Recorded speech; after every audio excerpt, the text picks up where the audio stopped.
Bueno, para pasar a otro punto, porque lo que voy a hacer es delinear algunos puntos como fue precisado ayer, como fue recomendado ayer, pondría el siguiente. En los años 60 y 70, donde había una sensibilidad muy fuerte a la dominación, a las estructuras de poder, al intercambio desigual, los estudios críticos privilegiaron un acercamiento a los medios como vectores de una idea de modernización bajo signo occidental, vectores de la westernización, como se vio ayer un poco en la proposición de Armand. Los magazines femeninos entraban en esta categoría, con su mitología de la modernidad, un ideal euforizante, universalizante, impuesto por sobre todas las diferencias entre las mujeres. Esta estructura se da siempre hoy.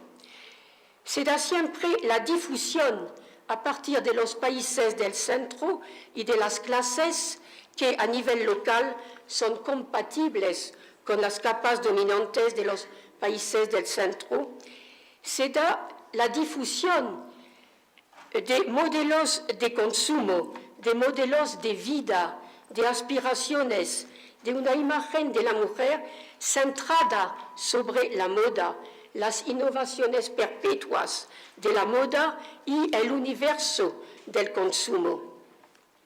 Y ahora es en este contexto que quisiera avanzar la idea de la ambigüedad del concepto de diversidad cultural. A partir de una afiche que yo vi en las paradas de buses en un país de Europa, en Italia, y que me impactó profundamente. Este afiche que promovía la marca de vestidos Benetton. Habían 4 figuras de mujeres jóvenes luciendo una vestimenta muy voy a decir, que aparecía como muy atrayente, ¿no? Que se enriquecía con signos de unas culturas étnicas provenientes de los países andinos y asiáticos. El lema publicitario decía: "It is my time, Global Fashion Community", c'est-à-dire c'est mon moment, es mi época, comme une communauté globale de la mode. Si pongo este lema es para advertir sobre eso y que podemos discutir evidentemente después.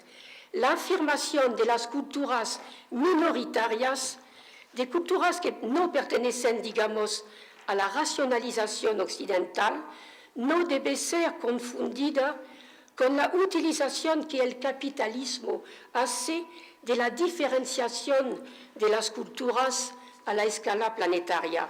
Se puede temer, en efecto, que las empresas utilicen las diferencias culturales como herramientas de difusión de un consumo diferenciado que permitiría la expansión de los intereses capitalistas. Entonces, ambigüedad del concepto sobre la que podemos volver, porque este concepto indica una reivindicación, por una parte, de la participación de las culturas, y entre ellas las culturas subalternas, al enriquecimiento de la humanidad, y al lado de eso hay el riesgo de utilización por parte del capitalismo de las diferencias culturales como herramienta para su expansión en el mercado global. La interculturalidad implica, y ustedes lo saben mejor que yo, la posibilidad y la promoción de un verdadero diálogo entre culturas, donde cada uno se siente investido de reconocimiento. Y a este respecto, las luchas de las culturas de las minorías, como se han llamado, minorías que pueden ser mayorías en algunos contextos, plantean también esta cuestión de las modalidades discursivas, narrativas. Es otro punto que yo pondría a la orden de la discusión de hoy.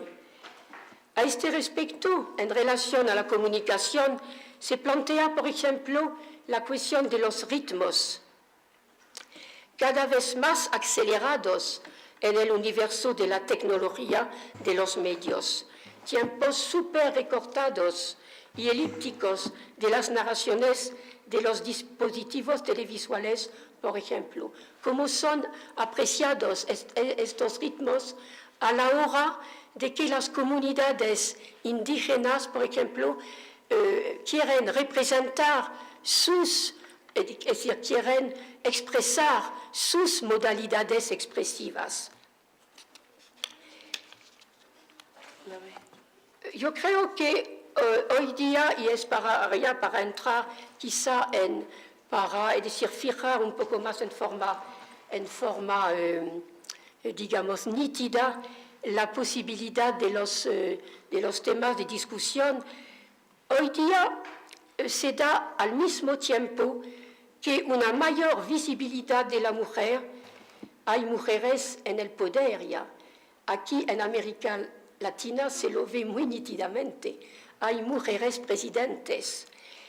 Hay muchas mujeres en los movimientos sociales. Se ha dado una mayor visibilidad de la mujer en la sociedad civil.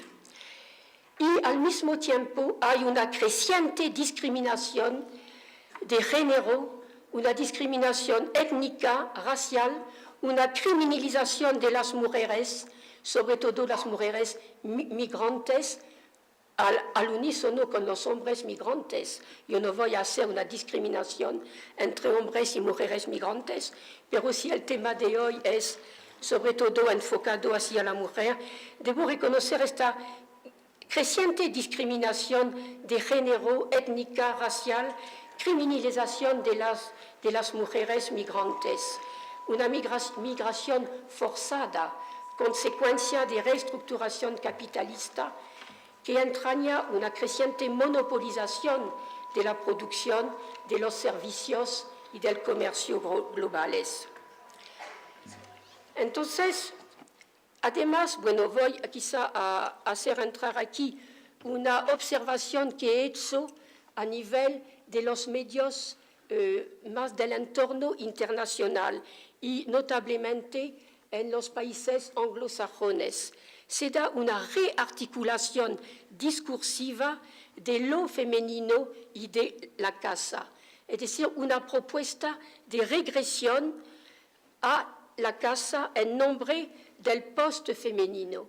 Yo les interrogaría cómo se da aquí, o si se da aquí eso. Entonces, bueno, las cuestiones, como lo ven, son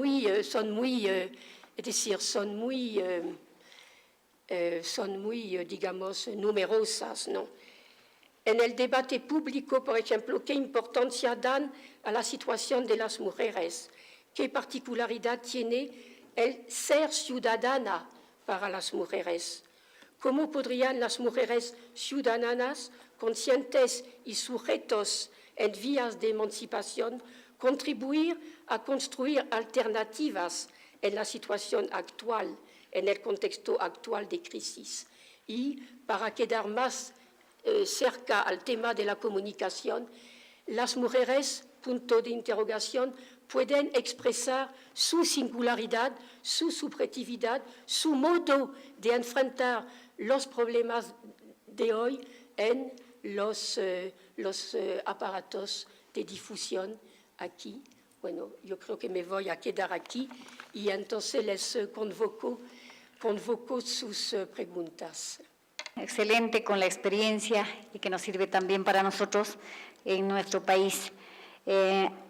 Nos hacía algunas referencias que es importante retomar y también si hay alguna pregunta para que podamos, que sea como un conversatorio, como un diálogo para irnos más bien construyendo y aportando cada uno de nosotros. Ella hacía pregunta, por ejemplo, ¿cómo es posible o cómo estamos aquí en el tema de interculturalidad? ¿Cómo se está difundiendo? ¿Cómo es ese diálogo? Si hay de respeto mutuo. Y topaba bastante el tema de género, que es importante, que decía ella, a lo mejor ahora acá en el Ecuador, en América Latina, ya hay mujeres ocupando espacios en el poder, en el Estado, en las organizaciones o en las instituciones privadas. Que sería bueno eso conversar acá, más bien de parte de ustedes, ver eso, cómo se está dando. Porque también puede ser que eso trae, dice, crisis, porque también existe discriminación dentro de esos espacios y la gente también, aparte de eso, la migración que afecta mucho a la discriminación. Y otro es que es importante que estamos yendo a esta línea de modernización o una comercial mundial, pensando que eso es lo mejor y eso es lo que más nos hace crisis a nosotros en nuestro país. Yo diría que rearticular también que es importante la participación o la particularidad de ciudadanía, que nos decía Michelle, que es importante también el poder, cómo las mujeres podemos expresar libremente en los medios de comunicación, no solo ahí, sino en los espacios que estamos desenvolviendo las mujeres, en este caso, como alumnos en la universidad, en el colegio, o en las organizaciones de juveniles, o en organizaciones, o en el Estado en sí. O estamos más bien no en el toma de decisiones, que es importante eso también hablar, y yo creo que hay que, más bien dejo abierto esto para que haya algunas preguntas y pueda contestar.